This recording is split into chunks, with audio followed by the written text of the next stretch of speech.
Ya,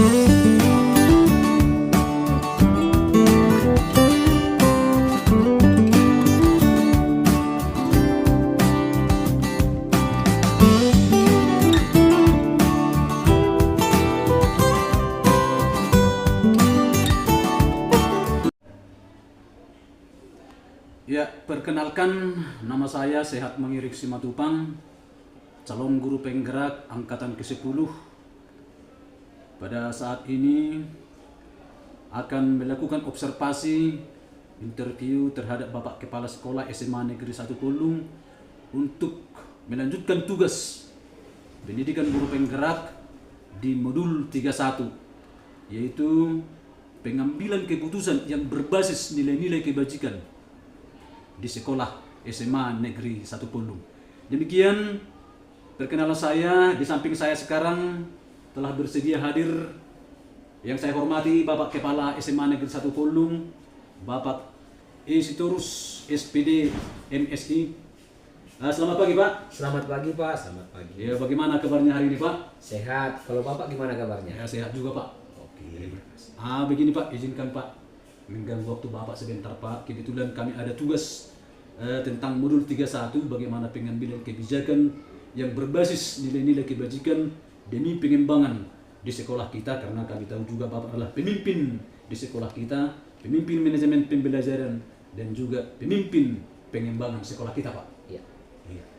Jadi begini Pak, nanti ada 8 pertanyaan yang kita ajukan Pak, sehingga saya yakin Bapak juga akan memberikan jawaban yang sesuai realitas di sekolah kita dan pengalaman-pengalaman yang sudah Bapak ambil di sekolah kita. Bisa kan Pak? Iya. Iya. Terima kasih Pak. Yang pertama begini Pak, selama ini bagaimana Bapak dapat mengidentifikasi kasus-kasus yang merupakan dilema etika atau bujukan moral di sekolah kita Pak? Baik, terima kasih Pak. Pertama sekali sebelum saya menjawab pertanyaan Bapak, saya mengucapkan selamat kepada Bapak telah bersedia mengikuti program guru penggerak. Sesuatu hal yang luar biasa Pak, berarti sudah ada penambahan nilai-nilai kebajikan yang telah Bapak miliki sekarang. Baik, sebelum dengan pertanyaan Bapak tadi, bagaimana saya mengidentifikasi antara dilema etika dan bujukan moral. Sebagaimana yang telah kita pelajari, bahwa dilema etika itu kan kejadian dua hal yang saling benar. Sementara kalau bujukan moral ada satu benar, ada satu salah. Jadi ketika saya mengidentifikasinya dalam melihat, ketika saya melihat dua hal yang bertentangan, apakah satu benar dengan benar atau apakah satu benar dengan salah, maka saya bisa tahu. Nah, dengan cara itulah saya bisa mengidentifikasi yang mana dilema etika, yang mana bujukan moral. Begitu kira-kira. Terima kasih Pak. Lalu yang kedua Pak, selama ini bagaimana Bapak menjalankan pengambilan keputusan di sekolah kita, terutama untuk kasus-kasus di mana ada dua kepentingan yang sama-sama benar atau sama-sama mengandung nilai kebajikan, gitu Pak? Baik, terima kasih.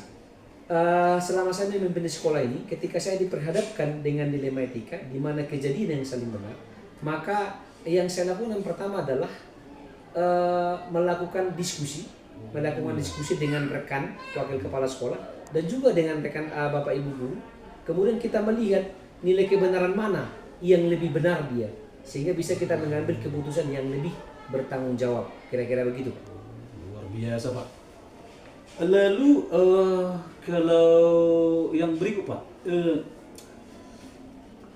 langkah-langkah apa atau prosedur seperti apa yang biasa Bapak lakukan selama ini? Baik, prosedur selama ini yang kita lakukan ketika pengambilan keputusan menghadapi dilema etika adalah yang pertama, kita mentabulasi kasus, kita mentabulasi kejadian, kemudian kita melihat supaya kita tahu seperti di pertanyaan pertama tadi, apakah dia dilema etika atau bujukan moral. Kemudian kita melihat berikutnya nilai kebenaran mana yang paling menonjol, yang kemudian kita melihat menggunakan KSE Pak, sebagaimana yang telah Bapak pelajari, bagaimana kita pengosongan diri, penstabilan emosional, sehingga keputusan yang kita ambil bukan keputusan yang gegabah. Jadi prosedurnya seperti itu, baru nanti kita putuskan bersama-sama. Oh iya Pak. Terus begini Pak, Mungkin selama ini Bapak mempunyai hambatan atau tantangan. Misalnya, kalaupun ditanyakan hal apa saja selama ini yang merupakan tantangan dalam pengambilan keputusan pada kasus-kasus dilema etika di sekolah kita, Pak. Baik. Ada beberapa hal yang menjadi pengambilan tantangan dalam pengambilan keputusan yang menghadapi dilematika yang saya rasakan. Yang pertama adalah ketika kita menemukan orang yang berdiskusi dengan kita dalam pengambilan keputusan, merasa bahwa nilai kebenaran yang dia miliki adalah kebenaran yang mutlak. Nah, jadi dia selalu berpatokan kepada peraturan. Padahal ada yang harus kita lihat, misalnya seperti ini. Ada siswa yang berdasarkan peraturan, itu sebenarnya harus, kalau kita pakai istilah kurikulum lama, itu harus tinggal kelas. Nah, kalau kita pakai.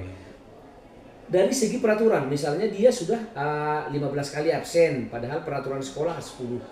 Di satu sisi itu kan benar.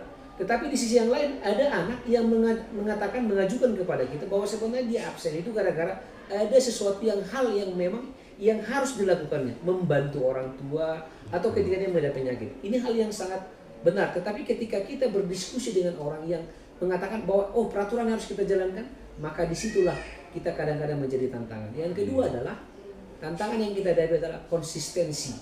Misalnya tadi anak itu sudah kita berikan pengampunan dalam tanda kutip, tetapi ternyata dia tidak konsisten menjalani supaya konsekuensi itu bisa dihapuskan. Kira-kira seperti itu. Terima kasih, Pak. Ini ada lagi, Pak, yang cukup menarik pertanyaannya. Apakah Bapak memiliki sebuah tata kala atau jadwal tertentu dalam sebuah penyelesaian kasus dilema etika? Apakah misalnya Bapak langsung menyelesaikan di tempat atau mungkin memberi sebuah jadwal untuk menyelesaikan bentuk atau prosedur seperti apa yang mungkin Bapak jalankan? Baik, terima kasih, Pak. Ketika ditanyakan apakah ada tata kala atau jadwal yang tertentu dalam menghadapi dilema etika, tentu Pak, sebagaimana yang kita tahu, kasus itu bukan sesuatu yang berjadwal. Kasus itu kan bisa insidentil. Jadi itu tidak bisa kita jadwalkan bahwa besok ada dilema etika, besoknya lagi tidak ada. Ini kan tergantung kejadian. Jadi tidak ada jadwal tertentu. Tetapi ketika ditanya, ketika ada kasus misalnya mengenai dilema etika, apakah langsung kita selesaikan atau tidak? Ini tergantung masalahnya besar atau kecil. Ketika dia masalah yang tidak terlalu besar, boleh kita selesaikan. Tetapi ketika ada masalah-masalah yang rumit, yang membutuhkan pemikiran yang lebih jernih, emosional yang stabil, maka kita bisa menunda atau membuat satu grup diskusi sehingga kita perlu waktu tertentu. Begitu kira-kira. Ya, Pak, ya. Begini, Pak. Terus adakah seseorang atau faktor-faktor apa yang selama ini mempermudah atau membantu Bapak dalam mengambil keputusan dalam kasus-kasus dilema etika itu, Pak? Baik, terima kasih. Hal-hal yang mempermudah saya bersyukur, Pak, ketika saya diberikan menjadi seorang top manager di SMA 1 Polung ini. Yang menguatkan saya adalah kebetulan saya bersyukur telah lulusan guru penggerak. Di guru penggerak itu kita diajari banyak tentang bagaimana langkah-langkah pengambilan keputusan. Sehingga ini yang membuatkan saya.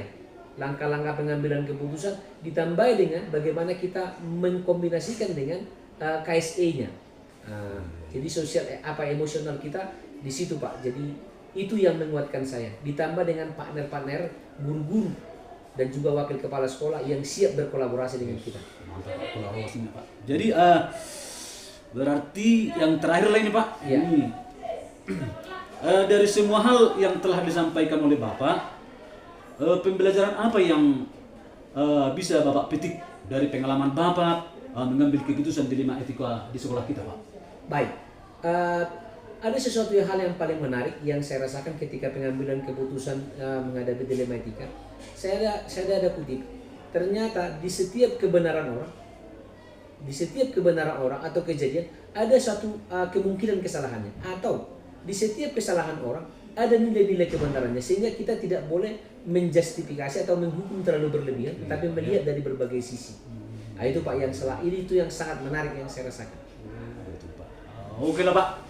Jadi terima kasih banyak, Pak, atas kesempatan yang Bapak berikan dan juga waktu yang Bapak luangkan demi terlaksananya observasi tentang pengambilan keputusan berbasis nilai-nilai kebajikan di sekolah kita. Oke, baik, Pak. Jadi selamat bertugas, Pak. Ya. Saya juga akan kembali ke kelas Ya. untuk mengajar. Demikian yang bisa saya sampaikan.